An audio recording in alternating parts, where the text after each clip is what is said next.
This is our last speaker of the day. Probably doesn't need an introduction for most of you. I have to say that I've watched him for so long that the first time I met him in person, I thought I already knew him, but it's just kind of a weird thing and nowadays with social media. So anyway, Marc Levenson has been in the hobby since 1998, blogging his experiences about his own reef on his website to help others learn husbandry skills. I always think about his NEM tank. He's had some good and some funny ones on that, and some ones that I think gave maybe a little heartache at times. But anyway, most recently he's become an online personality with tens of thousands of followers on his YouTube channel, also geared at helping other reefers through his personal experiences, which I think is one of the coolest things about him. He tells you the triumphs and the defeats, and anyone in this hobby knows that there's plenty of both. His website articles, blogs, and Critter ID cover topics like pest control, feeding techniques, working with acrylics, reef photography, and water chemistry, just to name a few things, which is kind of what he'll talk about today. His online store carries many products like his RODI systems, his custom sumps, which are pretty cool, and even includes some items that he himself invented as clever solutions to make reef keeping easier. Marc is a nationally recognized speaker who regularly recommends supporting local club events, shopping local fish stores, and interacting with others via social media. His other hobby is diving, me too, and so we share a lot in common. So anyway, I'll give the floor to him so he has plenty of time. Thanks, Marc.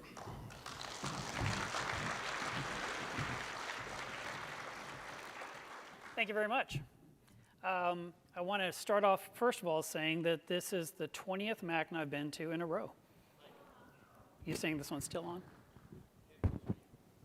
Closer, it's on my neck. What am I supposed to do? I'll just swallow it. We sound good, right? Yeah, so this is my 20th MACNA in a row. The first one I went to was because a fish store told me to go because it was my local area. And so I've pretty much said that ever since, that everyone should go to MACNA, especially if it's within driving distance. And I've seen a lot of that happen to this one. I'm really glad to see so many attending. So the topic today is talking about using ICP testing to fix the inadequacies inside the reef tank. And I really thought I had a handle on this conversation. And then I've plagued myself with self-doubt for the last 48 hours. So we'll see how this presentation goes. But I wanted to just share the experience of what I've been doing with ICP for the past year. And that's really the reality of it, because as you know, everyone knows I do public speaking, I do social media, but I really am a hobbyist at heart, even though I'm in the industry. And what I do here is I try to show something that I can do myself and tell you if it worked or didn't work. And that's usually how these things end up going.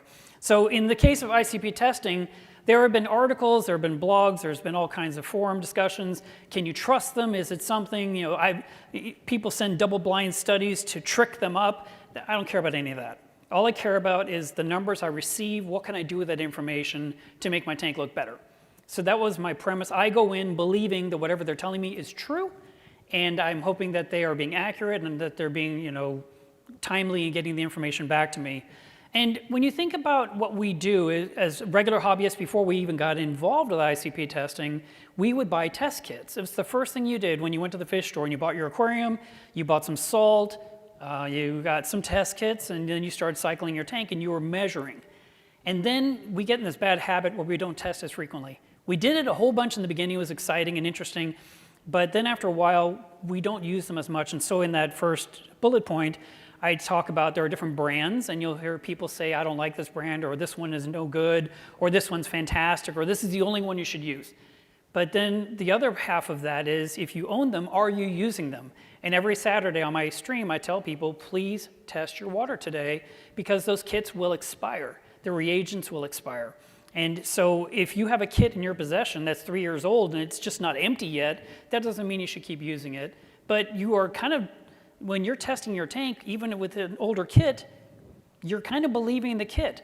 But then why so much doubt about ICP testing? That's kind of where I stand on that. Now, when it comes to automated testing, we hook it up, we send it a water sample, it gives us results, and then some of us will just rely on the information it's presenting, and we can open an app and we can read, and it says what the alkalinity is, or the magnesium or calcium. If you have a different type of tester, I have the Trident myself, but if you had like ReefBot, it might tell you nitrate and phosphate or some other test kit that you've inserted into that machine. But again, do you trust those results? Do you trust those results enough that you could automate your dosing based on the numbers being spit out by the machine? And if you do trust it and it's working, again, why doubt ICP testing? So that's why I'm saying I feel like they're trying to do a good job. They may not get it 100% right all the time, but when you get the results, you have to then decide what to do with that information. So we've got a different group of companies right here on this slide. I mentioned ATI, who I've never used. Triton I have used. Reef Labs I've used. ICP Analysis I've used. And Fauna Marin I haven't tried out yet. So the next step is once you've sent in your water sample and they give you these numbers back, what do you do with the information? What information did they give you to help you make your decisions? And we'll get into that. But here's a little tiny snippet from the Triton website. First of all, ICP stands for Inductively Coupled Plasma, the Optical Emission Spectrometry, which was the OES on their test kit. And they use it in a way to break down the water down to its atoms. And we're trying to find out exactly what's in there and see if these elements are present or lacking in the aquarium. So I had a thing that happened last year that I've already discussed online, but I'm just going to bring you up to speed. And it is part of the presentation, but it's not the presentation. So this Sunset Montipora looks brown and it's turning white. There's a Capricornus there that was green that's turned brown. There is I think that's a yellow scroll coral that half of it had bleached out white. I was thinking, what is happening? And I was really concerned because the day before the tank looked fantastic. It was so beautiful. I was up on my walkboard taking pictures from above, taking pictures from the front, taking pictures from behind. I was like, this tank has never looked better. And the next day this happened. And I thought, what has happened to my tank? And so there's a comparison of the exact same coral days apart. It was unbelievable. And I didn't know what had happened. So what had happened was while I was taking those pictures of the tank, it was just sitting there idly surviving. I always say that my reef lives in spite of me. And the tank was still fermenting on a product that I used to get rid of cyanobacteria. So all I had to do the next day was do a big water change. And I did. I did a big water change, and then my tank just started to decline. And I couldn't understand why. And I'm looking at these different corals that are just vastly different than what they normally look like. This is a chalice that was green with orange mouths, and now you have pink mouths, you have white skin. There's a little bit of green where the light isn't hitting it directly, which I thought, But the Sunset Montipora, which is such a simple, inexpensive, been around forever coral, I had it in 5 different places in my tank, and it was shutting down everywhere at the same time. So it was systemic. It was not this light fixture is hurting that one coral kind of a situation. It wasn't this chemical hit it and now it's burning it. Something else had happened, and I was trying to isolate the problem. I didn't know what had happened yet, and at that time I was doing a series called Reef Diaries on YouTube.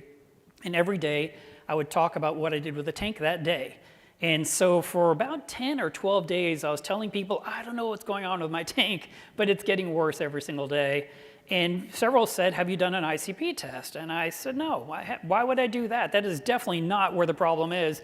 There's something I'm missing. I kept thinking there must be a contaminant, a magnet has split open, a heater has shattered. I mean, there's got to be something, but I had gone from top to bottom and couldn't find it.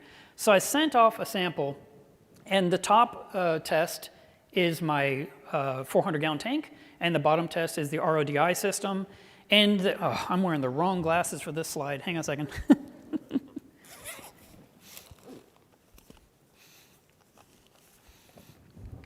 Got to switch to ones where I can actually see.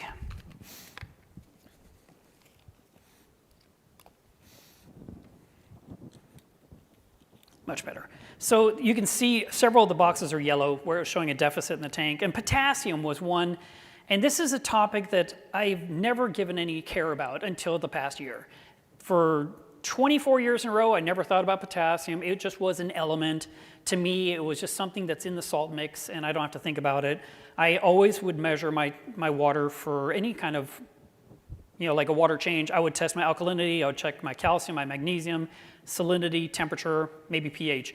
And if everything matched, I did my water change. Well, I did that, and I did my water change, and I couldn't understand why the tank went downhill because everything was right. But this test came back with crazy low potassium. This is less than 50% of what it should be. Cobalt was missing, iron was missing, iodine was crazy low, manganese was non-existent, zinc was super low. It was very strange, and yet my RODI water was perfect. So I just happened to be going on a podcast that day with Rich Ross and Ben Johnson, so I sent them those numbers and said, what would you guys do? How would you fix the tank based on this? And they both almost said in harmony with each other, send off another sample. And I thought, no, I already waited a week for these results. My tank is miserable. I need to do something. And so when I was done with them, I went ahead and I contacted ICP Analysis in Denver and said, listen, I want to send you a sample overnight, and then we're going to go ahead and you're going to give me my results tomorrow. And they said, okay, we'll do that. And so I paid $36 to ship 2 ounces of water across the nation. And the next day I had my numbers. And this is what I got. Now I know these are small and I can't blow them up any bigger because of the way this presentation is, but I can read some of this to you if you can't see it. So the upper slide is the 400-gallon tank, and the lower slide is my batch of salt water I'm using to change the water in the tank. Because I make 250 gallons at a time, so I had water from the reef and I had water that I was using for water changes. And it showed the potassium was down at 203, and the salt water that I just mixed up was measuring at 116. It's supposed to be 400. So it was a very low number. But if you also look at the salt water, the lower slide here, you'll see calcium was at 368, and magnesium was at 929. Strontium was down at 6. I mean, there was a lot of things wrong in my mix, which made no sense. And I've been using this brand of salt for about 5 years straight. I buy a huge barrel of it at a time that makes 1,000 gallons of salt water. When I mix up a batch, I use 80 pounds of salt per mix. So it wasn't a sedimentation problem because I'm literally taking out a quarter of the barrel to make my batch of salt water. And then the next time I use another quarter, and then so forth. And then, because I sent 4 samples, the next slide shows my frag tank, which is separate from my reef, but I had also done a water change on it. And that tank was filled with backup corals for my reef if something went wrong, and they were dying too. And I discovered the same problem. The calcium was way off, magnesium was way off, potassium was down to 1944. It was a mess. And then the bottom slide here on bottom right, that was my brand new batch of salt water from a brand new barrel that I had just bought that day. I mixed up a sample of water and I sent it off, and everything came back perfect, including a nice high number of potassium at 445. So I knew I could trust the new salt. My new batch of salt water was going to be good to go, and I went ahead and I contacted Seachem, who is the one that made the salt I buy, which is Aquavitro Salinity. And I just said, listen, I've got all these ICP tests. I'd like to send you a sample of my salt in case others have this salt so you can help them if there's a thing. But my tank took a major dive, and feel free to prove me wrong. But I think after 17 days, I've isolated the problem with my tank. And I did it through ICP testing, through a lot of tests. And it cost money out of my pocket. But at the same time, I was at least getting an answer. Because the hardest part of this hobby is when you have a tank full of corals and things die and you don't know why. How on earth can you prevent it in the future? If you have something just go up in smoke, usually there's a reason. And so often we just kind of shrug our shoulders and say, oh, well, that one didn't make it or whatever. But odds are something's amiss, and that's why that coral went up in smoke.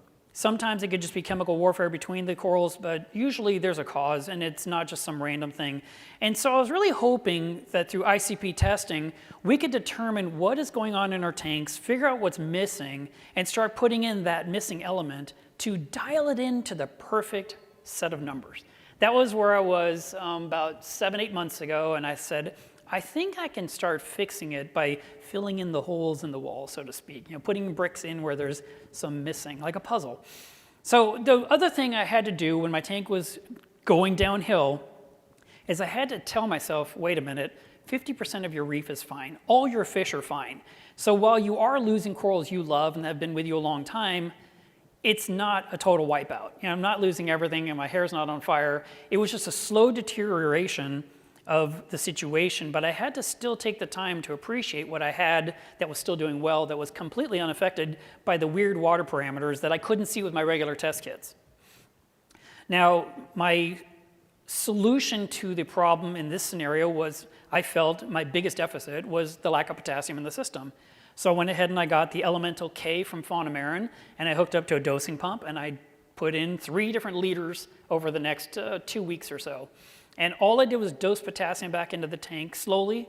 And after that was done, I just waited for the tank to heal. And it worked out. I didn't have to do any other water changes. Didn't have to do any other crazy hoops to jump through. I just waited for the tank to recover. So 2 months later, my tank looks a lot better. And I bumped something. That's it, you're done. Please insert 25 cents for another 5 minutes. It's the same wire.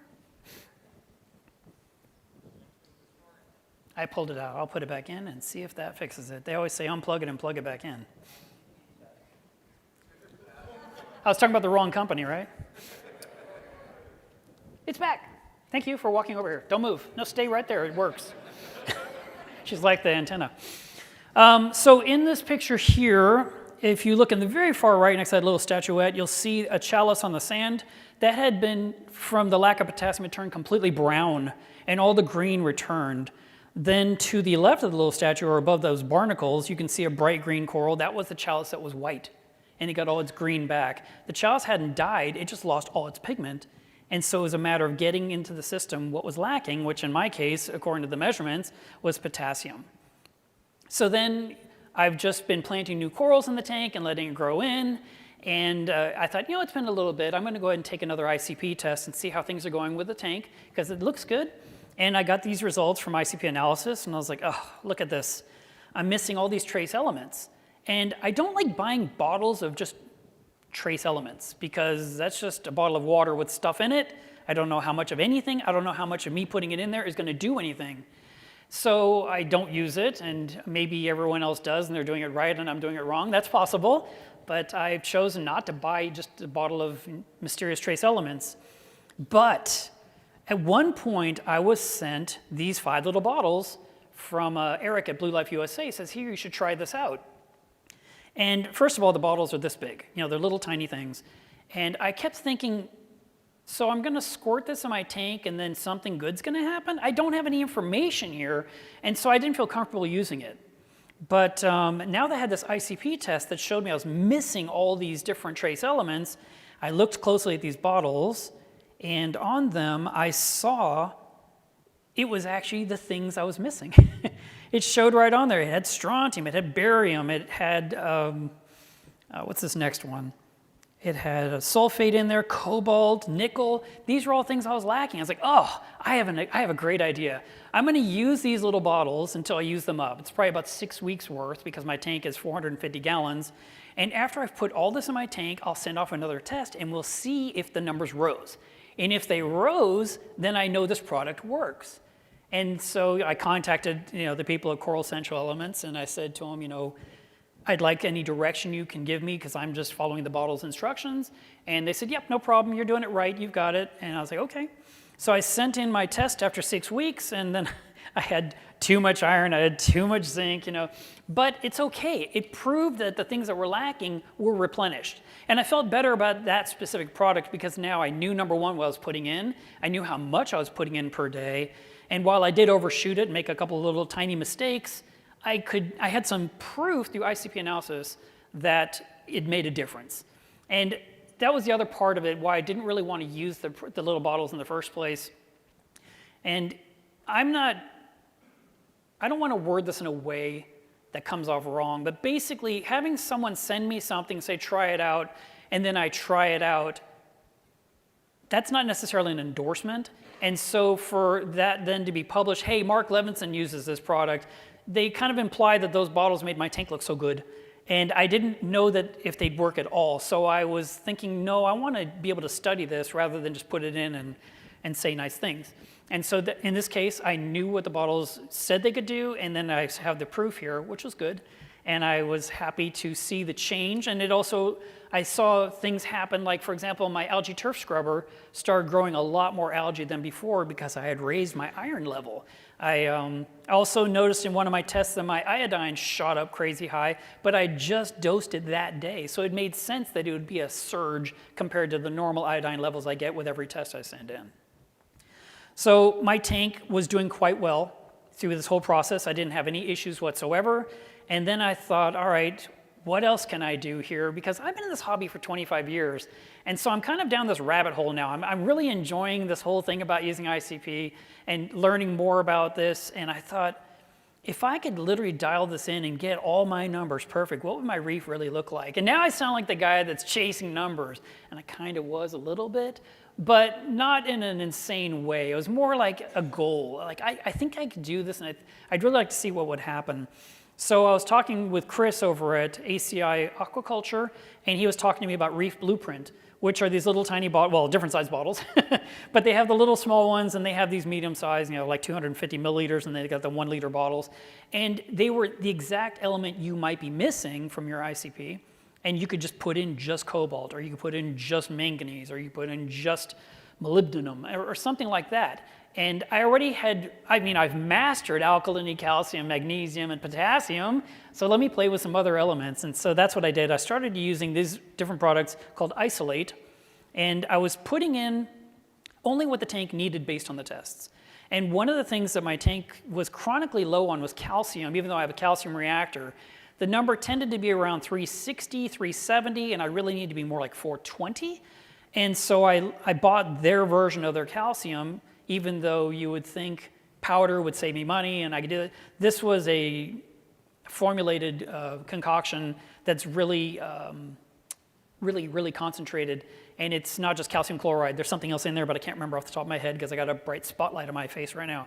But I used that each day, and then I'd do my ICP test a week later, and I could see how it was going. So these are the different things that I was putting in during the last 2 months of my life. And this is a screenshot. I didn't know if the website was going to work for me from here and with the internet and all that, so I just took screenshots. But this is the cover page or the results page on Reef Labs, who I've chosen to go through for the rest of my ICP testing. And in the top section, it shows here the important warnings. And this is where it will go into specifics and tell me where the deficiencies were, like a screenshot. Rather than looking at a bunch of little tiles, you're told cobalt, iron, manganese, nickel, and silicon these are the ones that you should be paying attention to. And then it talks about ratios. And I found this to be interesting. It's not something I've heard a lot of people talking about. So we know that there's a magnesium to calcium ratio, and normally your magnesium should be 3 times your calcium level. But I haven't seen it in this form where they're showing that you should be, something like 3.3 or this optimal range stuff. And so I've been kind of watching that cursory to keep track of where I am as I'm shooting for filling in the voids. And it also, is down here, it showed my salinity, which the other tests have not been doing. The other companies weren't giving me salinity numbers, which is nice to know. And phosphate is always nice to know. I love knowing phosphate. And I have my own test kits, but when they tell me what they have, it's kind of nice to see that it still agrees with my titration kit. And then you've got all your macro elements and your minor and trace elements. And here, this is where the interesting stuff came in for me, where I started looking at numbers that I wanted to correct. And so as I worked my way through here, obviously green is good, yellow is going to be high, and then blue would be low. And manganese has been the bane of my existence. I have put in so much manganese in my tank and had no numbers appear. It's almost undetectable every single test. And the funny thing is, as I'm reading the bottle and reading the website about the exact element, it says it helps in the reduction of nitrate. And I'm like, and I always have nitrate. I'm like, well, now I know. No one's told me I need manganese in my life. Just like for so long, I didn't know potassium was important. So I have been tracking these things. And then you've got the contaminants and toxins. And this is actually, what you're looking at, this screenshot is from my test from 2 days ago. I overnighted it to them for $30, and I got my numbers the next day so I could bring them to MACNA, and everything's green. I'm really happy that I have perfect non-contaminants in my system. Now, when it comes to putting in everything in your tank, there are certain ways that they recommend you add these elements, and mainly, the biggest recommendation was to put them in around the same time of day, usually during the light cycle, not at night, and I'm very nocturnal, and I always think about it about 9:30, 10 o'clock at night. And so, or 11 o'clock, or 1 in the morning, it's like, oh, I forgot. And so I'm putting it in when it's not the right time for the corals. The corals are not in the phase where they would be absorbing these trace elements. So I wasn't helping myself in that situation. So if you're going to mimic me, do it during the daytime. Do it, and you can use dosing pumps and stuff, and I'll get into that in a minute. As you're putting in these elements in your system, you're going to want to know and track your progress.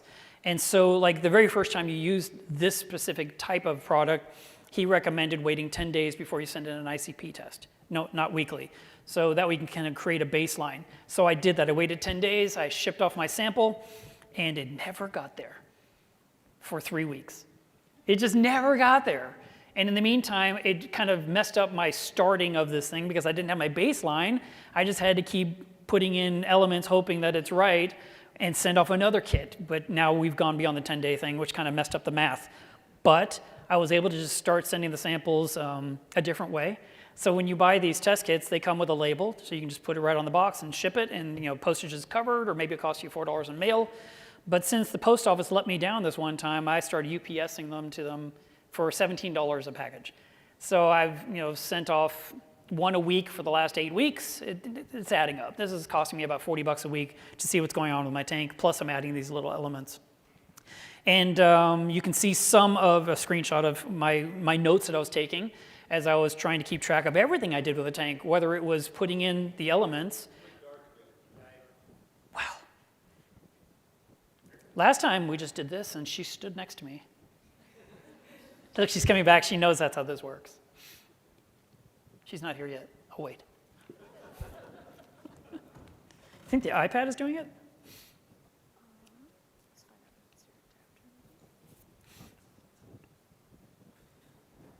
Look, you did it. I told you not to move. So I was taking notes of what I put in there, but I also put in other things. Like on July 10th, you can see where I added my Prodibio products that I put in every 15 days. And then on the 11th, I put in Phosphate RX to lower my phosphates down. And then if there was, further on in my notes, there will be a day I put in Benereef in my tank. So I was doing that kind of thing. So here's my spreadsheet of where I am. I'm not expecting you to follow any of these numbers. If somebody wants to see this later, I can definitely airdrop it to you. But basically, what you've got is all the elements on the left, whether they're the macro or the minor or the trace elements.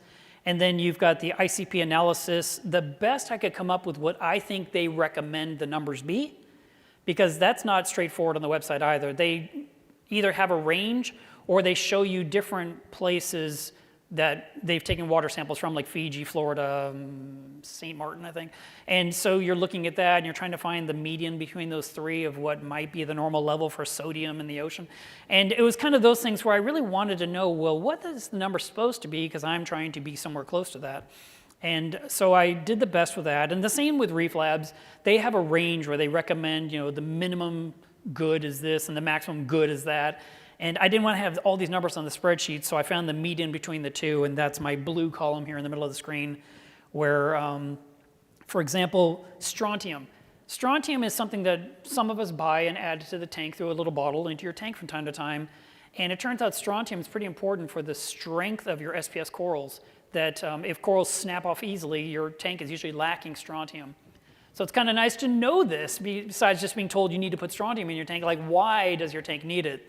And my strontium level all the way across this thing has been really good. I haven't had to dose it. It's been 8.7, 8.5, 8.1, 8.4, 8.3, 8.3, 8.2. So it's been a stable number. Don't have to think about it. Don't have to add it to my tank. It's already in the salt mix. Everything's working fine. But so that's what I've been doing. Now, there are some downsides. And in my situation, my nitrates have just skyrocketed, and I don't know what's going on. And I've talked to several people trying to figure out where they're coming from, because I was at 20 when I started using the Reef Blueprint, and then now they're at 80. And I don't understand it. And I just don't think nitrate can come from a trace element like cobalt. There's just no way. And I double checked with them and I said, no, it can't. And so then I thought, well, is it coming from this bottle of food I'm using? But there's no way my one bottle affected 450 gallons to this degree. So it's still kind of a mystery. I don't know what's going on. I do know I'm about to do a big water change. I did sit on Sanjay's talk today, since he talked about nitrate reduction. I thought, he'll have the answer, and he had like 9 answers. So I'm going to do a water change first. Fortunately, I don't have to change 300 gallons like he does. Strange things can happen, like my tank, the walls would get this green hue every single day. So much of it, so weird. And I have Starfire glass, so everything looks crystal clear and beautiful. This little sheen, you look through the front, it looks blurry. And and I take my cleaning magnet again, and I'm just erasing it off the glass, and it goes off like dust into the column. I don't know what it is, and I just don't think it's phosphate of nitrate, and I kind of think it's manganese, but they told me that's not possible because manganese is gray. So I don't know what it is, but it's never been like this, and it's been daily like this for a couple of months.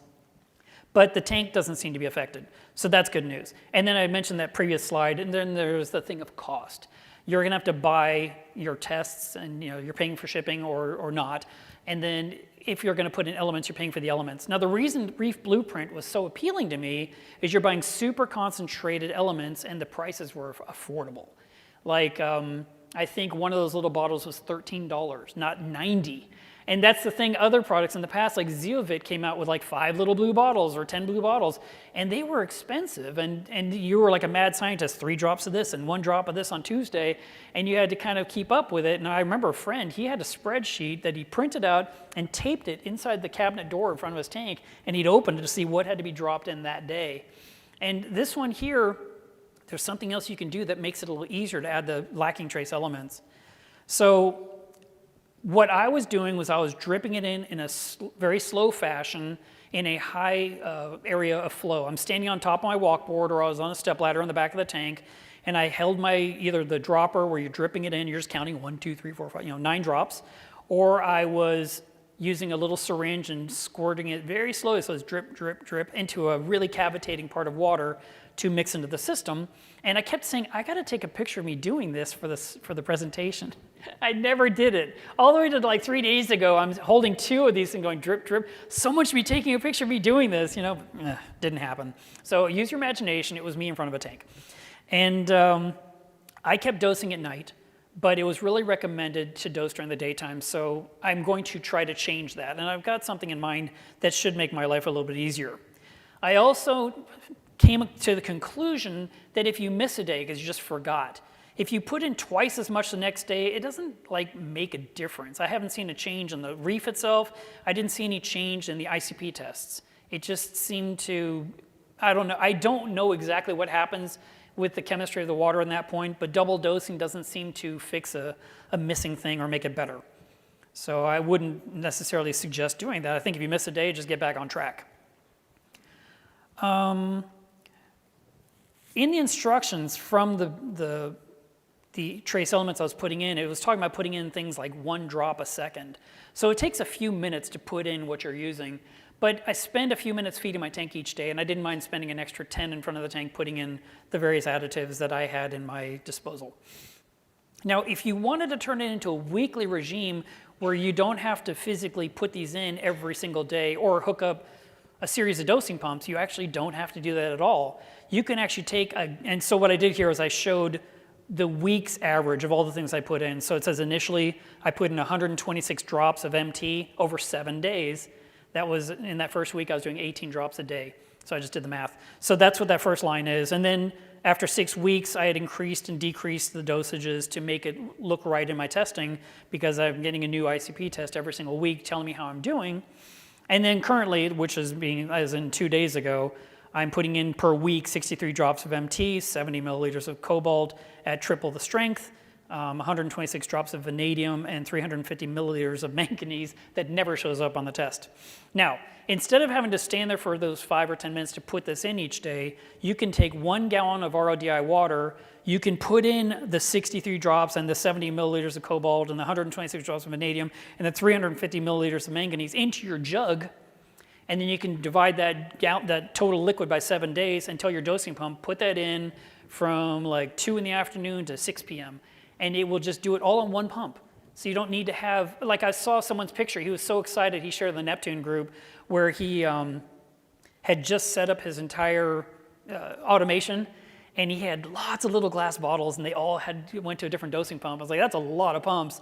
And so I like that this one here, I could just have 1 bottle of my own concoction of trace element that matches my test that I've got from ICP this week. And the goal is to get to the point where you've finally dialed it into what your number should be, And you can do these tests less frequently, like once every 2 weeks, or once every month, or once every 2 months, and maybe quarterly. And you just know you're going to mix this gallon to make, a week's worth, or in Chris's case, I think he makes a month's worth at a time. And he just sets up his single doser, and it puts it in throughout the day during the lighting period to make all those corals glow. Now, what kind of changes did I see in my tank by using these products? That's where this really comes down to, because we spend time and money taking care of our tanks, but did it make a difference? Just because I have a test result that says something good or bad, how do the corals do is usually how I care the most. And I wanted to look at the green slimer specifically, so that's why there's 2 shots of it there.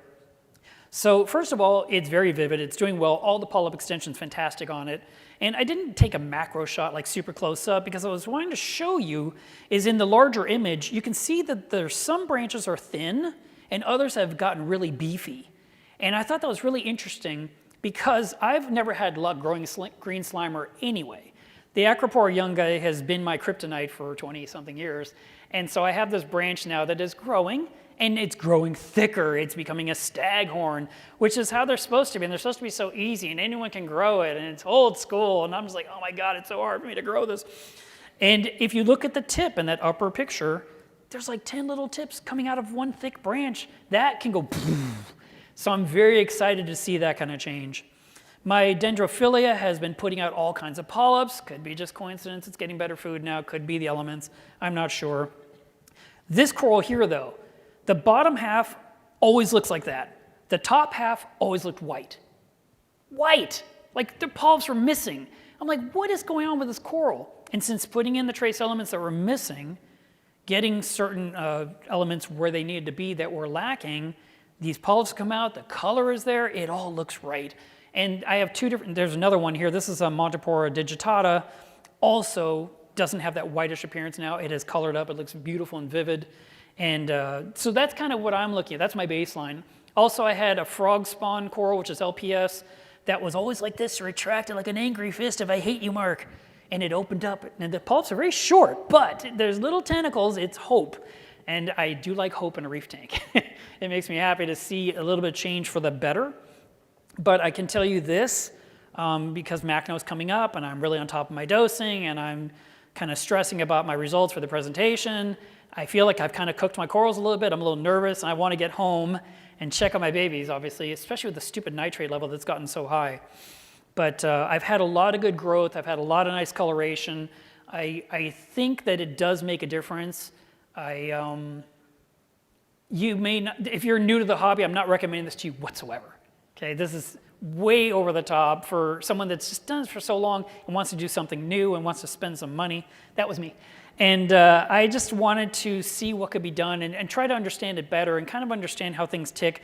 And if I could actually get things like manganese where they belong, what would happen in my tank? I mean, I'm very curious to see because I think that's where those mysterious coral deaths come from, where we just have some colony just RTN and just turns to smoke and you're like, what happened? Something was missing and we weren't on top of it. And I kind of feel like if we can find and dial in those specific elements that are lacking and bring them up, and here's the other thing, and that's the next slide, I think. Nope, it's not yet. Okay, it's coming up. But anyway, I will talk about it briefly here, that while we're trying to fill a void of what's lacking, we need to also care about what is there now that's not quite right. And I was making the mistake of not caring about that. And I'll be specific. Salinity was never 35 ppt. And they kept telling me, you need to get that to 35. I'm like, yeah, whatever, I'll do it later. All I cared about was getting my manganese up. And they said, you need to get that 35 ppt. You're still not there. I'm like, I know, I haven't done anything to raise it. I would have to get out the reef chemistry calculator. And I'd have to figure out how much salt I need. I'd have to put in that amount of salt into my reef to get it to come up. And I just hadn't done it. It was not on my list of things to do. So when I'm talking with Gene over at Reef Labs, where the ICP test is done, he explains to me with very technical jargon that sounds true. And it went over my head. I mean, it was so much over my head that I had real serious doubts about giving this talk today. I just felt like, no, I don't know anything. But he knows a lot. And he was saying how when you're doing a test and your salinity is not at 35 ppt, it skews the results. And who knows where these numbers would be if you were at 35 ppt. Maybe the manganese would be showing up in these tests. And I was like, oh, why did I ignore that? Why did I not take care of that one too? I was more fixated on the nitrates are too high, and I was fixated on cobalt never shows up. And I was trying to fill those, but I wasn't really worried about balancing out the rest. So you want to try and make sure you're doing the whole picture and not just poking at certain holes that are a problem. And so I want to bring that out to you. So here's a picture of my reef a year ago after the potassium thing was behind me and it was recovering. And then here it is, whatever that is, a few weeks ago, and it was looking pretty nice. And there was that slide. Well, seeking balance, you want to seek balance rather than just trying to fill a void. And then finally, we're just going to wrap this up with a clip of the tank right now. This was shot a few days ago, and I thought you might like to see a close-up. It's not photoshopped. It's real. So I would say, are there any questions? But I don't know the answers, so it'd probably be better if you don't ask anything. I mean, I can try to say I don't know, but some of it I know, but there's a lot I don't. And I'm still learning, and I think when you come to part 2, next year's MACNA, maybe I'll have more answers by then. I feel like I'm going to know more in about 6 months. I wish I had more time before I had to give this presentation. I really thought I'd know by now, and it turns out there's a lot I still need to learn. So thank you very much for listening. I hope you guys enjoy the rest of MACNA.